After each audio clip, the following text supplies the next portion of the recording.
"I've got to get out of here," she muttered. "Good idea," said the toad. "You've got to find the place where the time is different, for one thing." "But how can I do that?" wailed Tiffany. "You can't see time."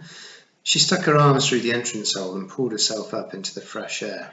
There was a big old clock in the farmhouse, and the time on it got set once a week. That is, when her father went to the market in Creel Springs. He made a note of the position of the hands on the big clock there. When he got home, he moved the hands on their clock to the same position. It was really just for show anyway. Everyone took their time from the sun, and the sun couldn't go wrong.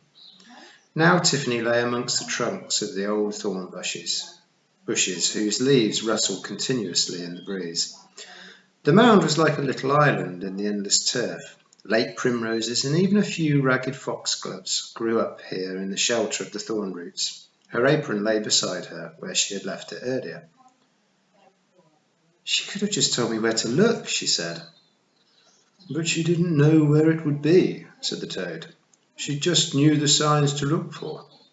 Tiffany rolled over carefully and stared up at the sky between the low branches. "It'll shine out," the kelder had said. "I think I ought to talk to Hamish," she said. "Right you are, mistress," said a voice by her ear. She turned her head. "How long have you been there?" she said. "All the time, mistress," said the pixie. Others poked their heads around the trees and out from under leaves. There were at least 20 on the mound. "You've been watching me all the time?" "Aye, mistress. 'Tis her task to watch our kelder. I'm up here most of the time anyway, because I'm studying to become a gonagle." The young Feagle flourished a set of mouse pipes. "And they willna let me play doon there on account of them saying my playing sounds like a spider trying to fart through its ears, mistress." "But what happens if I want to what happens if I say I don't want you to guard me?" "If it's a wee call of nature you're talking about, mistress, the clodgy is over there in the chalk pit. You just sing out to us when you're going, and no one will go peeking. You'll have our word on it," said the attendant Feagle. Tiffany glared at him as he stood in the primroses, beaming with pride and anxious duty. He was younger than most of them, without as many scars and lumps. Even his nose wasn't broken. "What's your name, Pixie?" she said. "No as big as medium-sized Jock, but bigger than wee Jock, mistress." "There's no that many Feagle names, you ken, so we have to share." "Well, not as big as little Jock," Tiffany began. "That'd be medium-sized Jock, mistress," said not as big as medium-sized Jock, but bigger than wee Jock. "Well, not as big as medium-sized Jock, but bigger than wee Jock. "That's no as big as medium-sized Jock, but bigger than wee Jock, mistress," said the as big as medium-sized Jock, but bigger than wee Jock. "You were one Jock short," he added helpfully. "You wouldn't be happier with, say, Henry," said Tiffany helplessly. "Och, nay, mistress." Not as big as medium-sized Jock, but bigger than wee Jock wrinkled his face. "There's nae history to the name, you ken, but there have been a number of warriors, brave warriors, called no as big as medium-sized Jock, but bigger than wee Jock. Why, 'tis nearly as famous a name as wee Jock itself.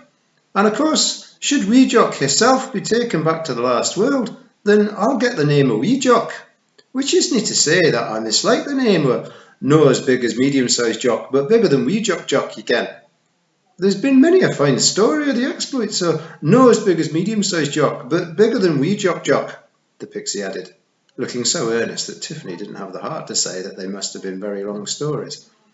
Instead she said, "Well, please, I want to talk to Hamish the aviator." "No problem," said not as big as medium-sized Jock, but bigger than wee Jock. "He's up there right now." He vanished. A moment later Tiffany heard, or rather felt with her ears, the bubbling sensation of a Feagle whistle. Tiffany pulled Diseases of the Sheep, which was now looking very battered, out of her apron. There was a blank page at the back. She tore it out, feeling like a criminal for doing so, and took out her pencil. "Dear Mum and Dad, how are you? I am well.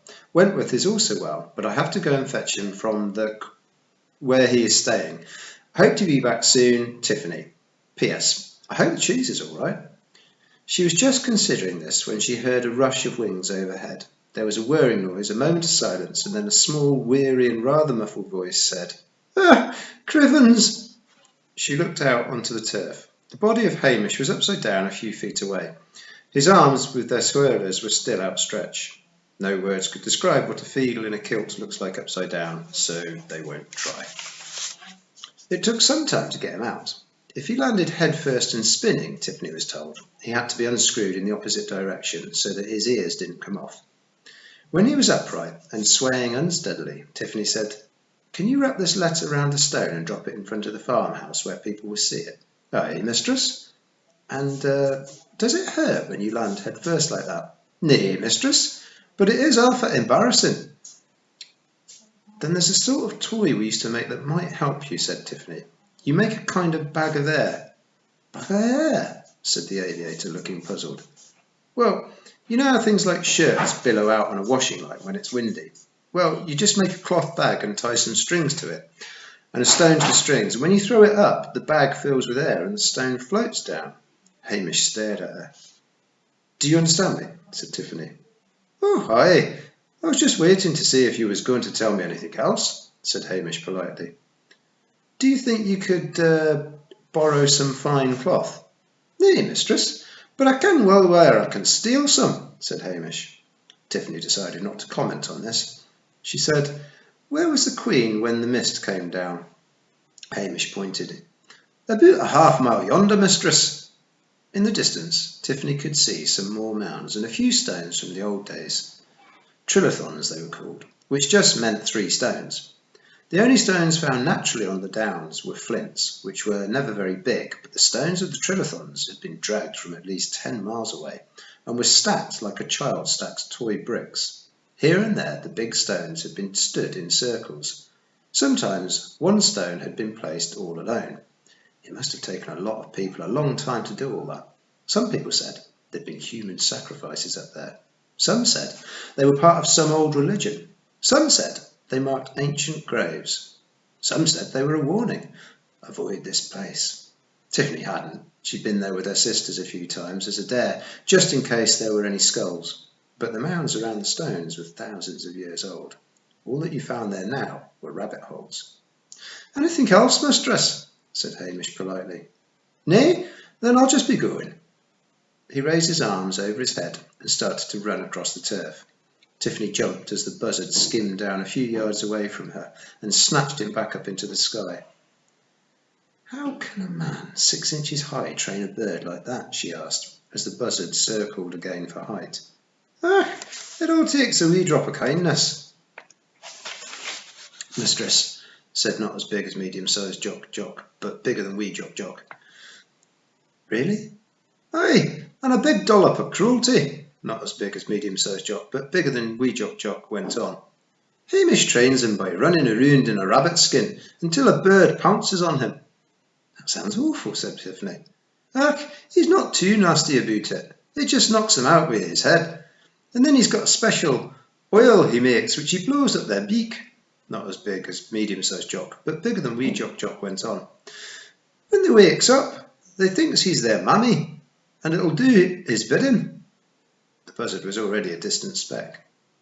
"He hardly seems to spend any time on the ground," said Tiffany. "Oh, aye, he sleeps in the buzzard's nest at night, mistress. He says it's wonderfully warm, and he spends all his time in the air." Not as big as medium-sized Jock, but bigger than wee Jock added. "He's ne'er happy, unless he's got the wind under his kilt." "And the birds don't mind?" No, mistress. All the birds and beasts up here know it's good luck to be friends with a Nat MacFeegle, mistress." "They do?" "Well, to tell you the truth, mistress, it's more that they know it's unlucky not to be friends with the Nat MacFeegle." Tiffany looked at the sun. It was only a few hours away from setting. "I must find the way in," she said. "Look, not as big as medium-sized Jock, but bigger than wee Jock, mistress," said the pixie patiently. Yes, thank you. Where is Rob anybody? Where is everybody, in fact?" The young pixie looked a bit embarrassed. "There's a bit of a debate going on down below, mistress," he said. "Well, we have got to find my brother, okay? I am the elder in this vicinity, yes?"